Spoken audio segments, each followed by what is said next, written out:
Patiala central jail में search operation चलाया गया। इस दौरान जेल में से 19 मोबाइल फोन बरामद किए गए। जेल मंत्री हरजोत सिंह बैंस ने ट्वीट कर यह जानकारी दी, जिसमें उन्होंने बताया कि जेल में सर्च ऑपरेशन चलाया गया, जिसमें जेल में से 19 मोबाइल फोन बरामद किए गए हैं, जिसके बाद टीम ने कार्रवाई की और आरोपियों के खिलाफ मामला दर्ज कर लिया।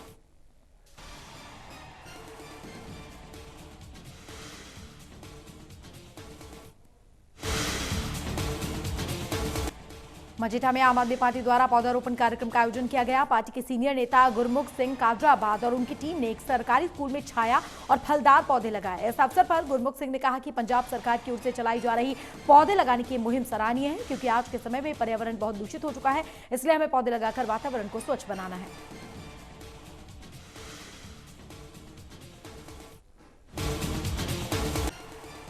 कॉमनवेल्थ गेम्स में वेट लिफ्टिंग में पुरुषों की 109 किलोग्राम कैटेगरी में ब्रॉन्ज मेडल जीतने वाले लवप्रीत सिंह का अमृतसर में भव्य स्वागत किया गया। इस दौरान लवप्रीत के परिजनों ने ढोल नगाड़ों पर भांगड़ा किया। वहीं इस दौरान लवप्रीत के चेहरे पर खुशी नजर आई।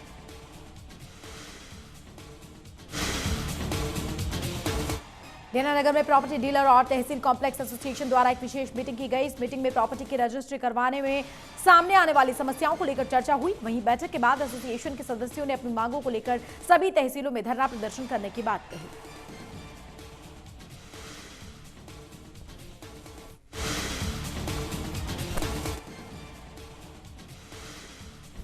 मानसा के गांव नंगल कला में विवाहित कमलजीत कौर की मौत के मामले में केस दर्ज हो गया है। मृतका के परिजनों की शिकायत पर कार्रवाई करते हुए पुलिस ने सास ससुर और पति के खिलाफ मामला दर्ज कर लिया है। मृतका के भाई के मुताबिक उसकी बहन कमलजीत कौर की शादी करीब 8 महीने पहले मट्टी गांव के जतिंदर सिंह से हुई थी। तभी से ससुराल वाले दहेज के लिए उसे प्रताड़ित करते थे। वहीं पुलिस ने मृतका के भाई की शिकायत के आधार पर मामला दर्ज कर जांच शुरू कर दी है।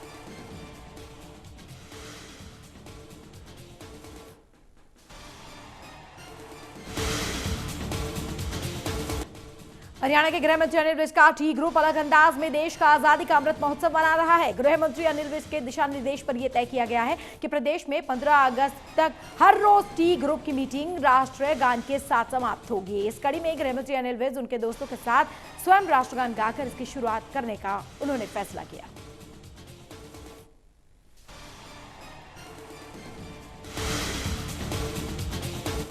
कृषि एवं पशुपालन मंत्री जेपी दलाल ने गांव कुंडल के नवस्थापित राजकीय महाविद्यालय का शुभारंभ किया।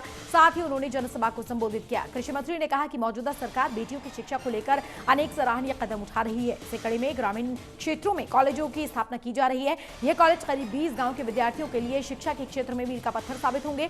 साथ ही कृषि मंत्री ने कॉमनवेल्थ गेम्स में गोल्ड मेडल लाने पर खिलाड़ियों का आभार जताया।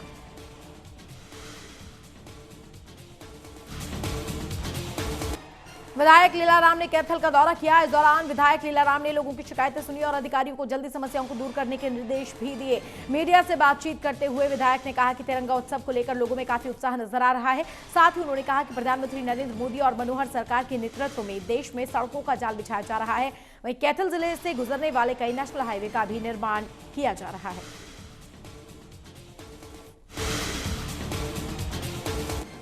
पूर्व मंत्री और विधायक गीता भुक्कल को कांग्रेस ने चरखी दादरी जिला का प्रभारी बना दिया है। जिला प्रभारी बनने के बाद गीता भुक्कल ने रेस्ट हाउस में पार्टी कार्यकर्ताओं के साथ बैठक की। इस बैठक में गीता भुक्कल ने कार्यकर्ताओं को एकजुट होकर कांग्रेस आलाकमान के निर्देश पर काम करने की बात कही। वहीं मीटिंग के बाद गीता भुक्कल ने मीडिया से बातचीत की।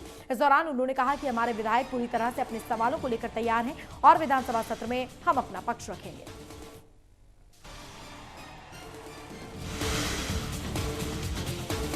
हरियाणा शिक्षा बोर्ड द्वारा कंपार्टमेंट के पेपर देने वाले 10वीं और 12वीं के छात्रों का रिजल्ट 12 अगस्त को जारी किया जाएगा। प्रदेश के शिक्षा बोर्ड के चेयरमैन डॉक्टर जगबीर सिंह ने इस बात की जानकारी दी। शिक्षा बोर्ड के चेयरमैन ने कहा कि प्रदेश भर में परीक्षा के मूल्यांकन के लिए 14 सेंटर्स बनाए गए हैं। इन सेंटर्स पर 3 दिन अध्यापकों की ड्यूटी लगाई गई है। ये अध्यापक 3 दिन में परीक्षा का मूल्यांकन करके बोर्ड को देंगे।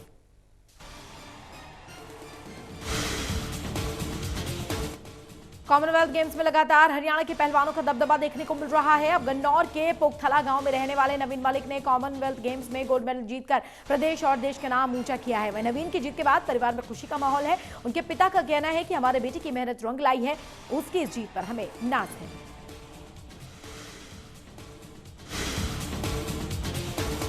करनाल के हल्का नीलोखेड़ी की अनाज मंडी में कांग्रेस के कार्यकर्ताओं द्वारा एक मीटिंग का आयोजन किया गया। इस मीटिंग में कांग्रेसी कार्यकर्ताओं ने 9 अगस्त की तिरंगा यात्रा को लेकर चर्चा की।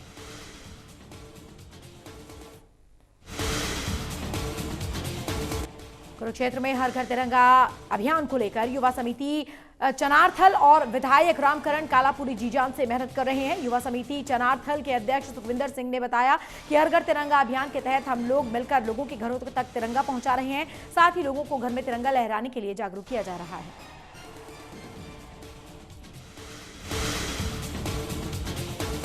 कुरुक्षेत्र के तंगौर गांव में राजकीय उच्च विद्यालय में हर घर तिरंगा उत्सव कार्यक्रम जोरों पर है। इस कार्यक्रम में उपायुक्त मुकुल कुमार ने मुख्य अतिथि के तौर पर शिरकत की।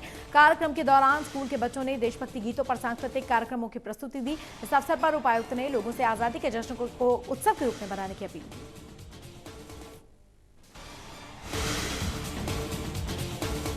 आजादी के 75वें अमृत महोत्सव के उपलक्ष्य में पुलिस विभाग द्वारा अनाज मंडी में राहगीरी कार्यक्रम का आयोजन किया गया। राहगीरी कार्यक्रम में कई स्कूल के बच्चों ने हिस्सा लिया और सांस्कृतिक गीतों पर प्रस्तुति दी। वहीं कार्यक्रम में नगर पालिका प्रधान आशीष चक्रपाणी भी मौजूद रहे। इस दौरान नगर पालिका के प्रधान ने हर घर तिरंगा अभियान का संदेश देते हुए कहा कि लाखों कुर्बानियों के बाद देश को आजादी मिली थी।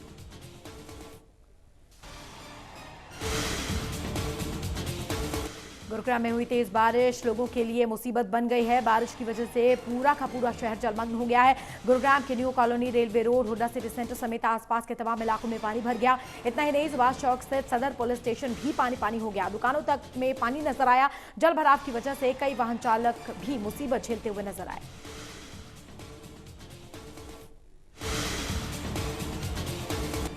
पलवल में मूसलाधार बारिश होने से मौसम तो सुहावना हुआ, वहीं बारिश की वजह से कई जगहों पर जलभराव की समस्या भी देखने को मिली। जलभराव की वजह से लोगों को परेशानियों का सामना करना पड़ रहा है। सड़कों पर 1.5 फीट तक पानी भर गया है और सरकारी कार्यालयों में भी पानी नजर आया। लोगों का आरोप है कि हर बार बारिश का शहर में यही हाल होता है, लेकिन फिर भी प्रशासन इस समस्या पर ध्यान नहीं देता।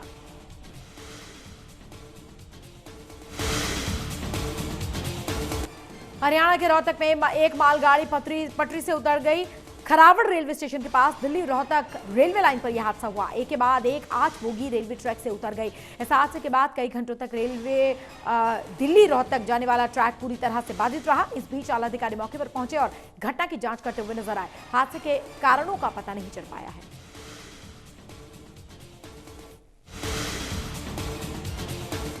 कुरुक्षेत्र पुलिस को बड़ी कामयाबी मिली है। पुलिस ने जांच करते हुए 27 लाख रुपए की धोखाधड़ी मामले में शामिल दूसरे आरोपी को उत्तर प्रदेश के मुरादाबाद से गिरफ्तार कर लिया। कोर्ट में पेशी के बाद आरोपी को 2 दिन की पुलिस रिमांड पर भेजा गया। फिलहाल पुलिस आगे की कार्रवाई कर रही है।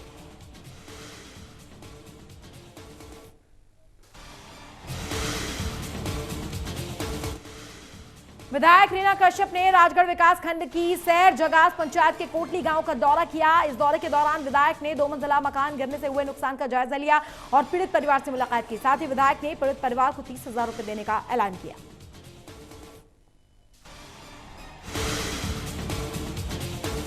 हिमाचल प्रदेश आम आदमी पार्टी के किसान विंग के अध्यक्ष अनिंदर नौटी ने सोलन में प्रेस कॉन्फ्रेंस किया। अनिंदर सिंह नौटी ने प्रदेश के किसान और बागवान को लेकर सरकार की नीतियों पर सवाल उठाए। उन्होंने कहा कि हिमाचल प्रदेश के किसान और बागवानों के साथ आम आदमी पार्टी कंधे से कंधा मिलाकर खड़ी है। अनिंदर नौटी ने कहा कि आम आदमी पार्टी को अगर किसान और बागवानों के हक के लिए सड़क पर आंदोलन भी करना होगा तो आम आदमी पार्टी उसके लिए तैयार है।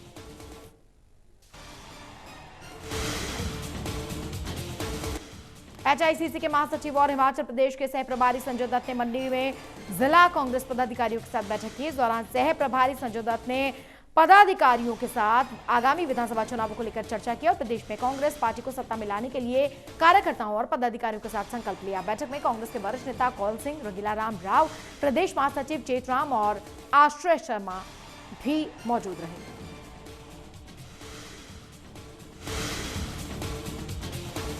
हिमाचल प्रदेश में सरदार पटेल विश्वविद्यालय की तरफ से प्रदेश के 5 जिलों के संबंधित संस्थानों और कॉलेजेस के प्रिंसिपल्स के साथ वीसी ने मंडी में बैठक की। बैठक के बाद विश्वविद्यालय के वीसी डॉक्टर देवदत्त शर्मा ने कहा कि वर्तमान सत्र से प्रदेश के 5 जिलों मंडी, कांगड़ा, चंबा, लाहौल स्पीति और कुल्लू के विभिन्न संस्थानों में दाखिल होने वाले बच्चों का पंजीकरण सरदार पटेल विश्वविद्यालय से होगा। उनकी परीक्षाओं सहित अन्य सभी प्रक्रियाएं इसी विश्वविद्यालय से होंगी और जो छात्र पहले से हिमाचल प्रदेश विश्वविद्यालय से कोर्स कर रहे हैं उनका कोर्स वहीं से जारी रहेगा।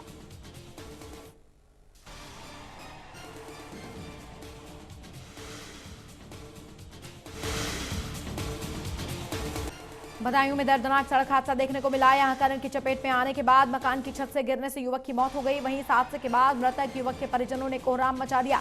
सूचना मिलने पर एसडीएम और पुलिस की टीम ने घटनास्थल पर पहुंचकर मृतक के शव को पोस्टमार्टम के लिए भेज दिया। फिलहाल पुलिस पूरे मामले की जांच कर रही है।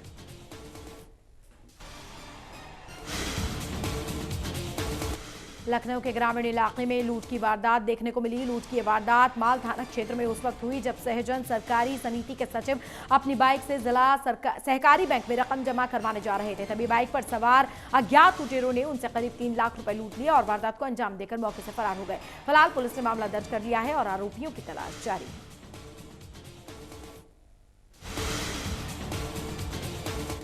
उत्तर प्रदेश के बांदा में करीब 1 साल पहले हुए डबल मर्डर केस में पुलिस ने बड़ा खुलासा किया है। पुलिस के मुताबिक आरोपियों ने मृतक के दोस्त को इसलिए मौत के घाट उतार दिया क्योंकि वो अपने दोस्त की हत्या का राज जान चुका था। हत्या की पहली वारदात को आरोपी ने अपने दोस्त के साथ मिलकर अंजाम दिया, जबकि हत्या की दूसरी वारदात को 3 लोगों ने मिलकर अंजाम दिया। फिलहाल 2 आरोपी पुलिस के गिरफ्त में है, जबकि अभी भी एक आरोपी फरार चल रहा है।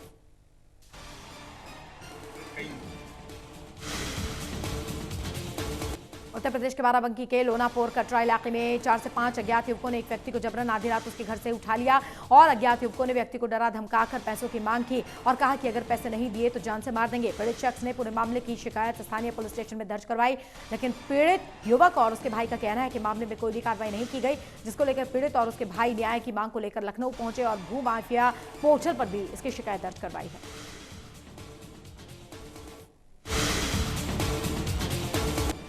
प्रधानमंत्री नरेंद्र मोदी की अध्यक्षता में नीति आयोग की बैठक हुई। इस बैठक में पंजाब के मुख्यमंत्री भगवंत मान, हरियाणा के मुख्यमंत्री मनोहर लाल, उत्तर प्रदेश के मुख्यमंत्री योगी आदित्यनाथ, हिमाचल प्रदेश के सीएम जयराम ठाकुर समेत कई राज्यों के मुख्यमंत्री शामिल रहे, लेकिन तेलंगाना और बिहार के सीएम इस बैठक से नदारद नजर आए। इस मीटिंग में प्रधानमंत्री नरेंद्र मोदी ने सभी मुख्यमंत्रियों से कई मुद्दों पर चर्चा की।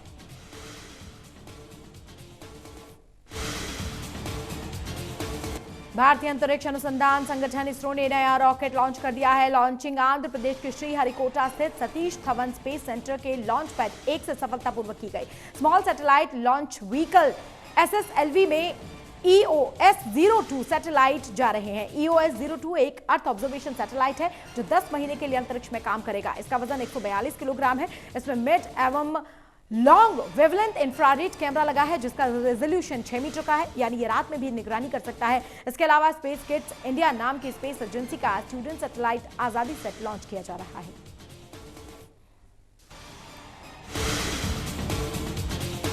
आम आदमी पार्टी के राज्यसभा सांसद राघव चड्ढा ने राज्यसभा में पंजाब से जुड़े मुद्दों को उठाने को लेकर लोगों के लिए हेल्पलाइन नंबर जारी किया है। इस हेल्पलाइन नंबर के जरिए लोग सांसद राघव चड्ढा को अपने सुझाव भेज सकते हैं और राज्यसभा सांसद राघव चड्ढा ने कहा कि हेल्पलाइन के जरिए मिले सुझावों को वो राज्यसभा में उठाएंगे और सीधे जनता की बात संसद तक पहुंचेगी।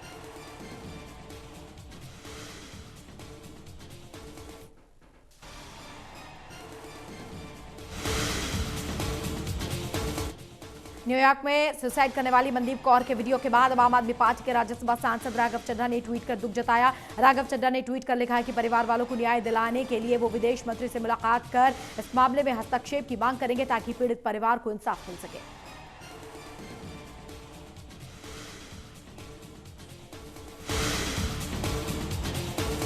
अमेरिकी स्पीकर नैन्सी पेलोसी के दौरे के बाद ताइवान का चीन के साथ शुरू हुआ तनाव कम होने का नाम नहीं ले रहा है। समुद्री सीमा में सैन्य अभ्यास कर चीन लगातार ताइवान पर दबाव बनाने की कोशिश कर रहा है। चीन के आगे काफी छोटा और सैन्य रूप से कमजोर होने के बावजूद भी ताइवान उसे टक्कर देने में कोई कसर नहीं छोड़ रहा।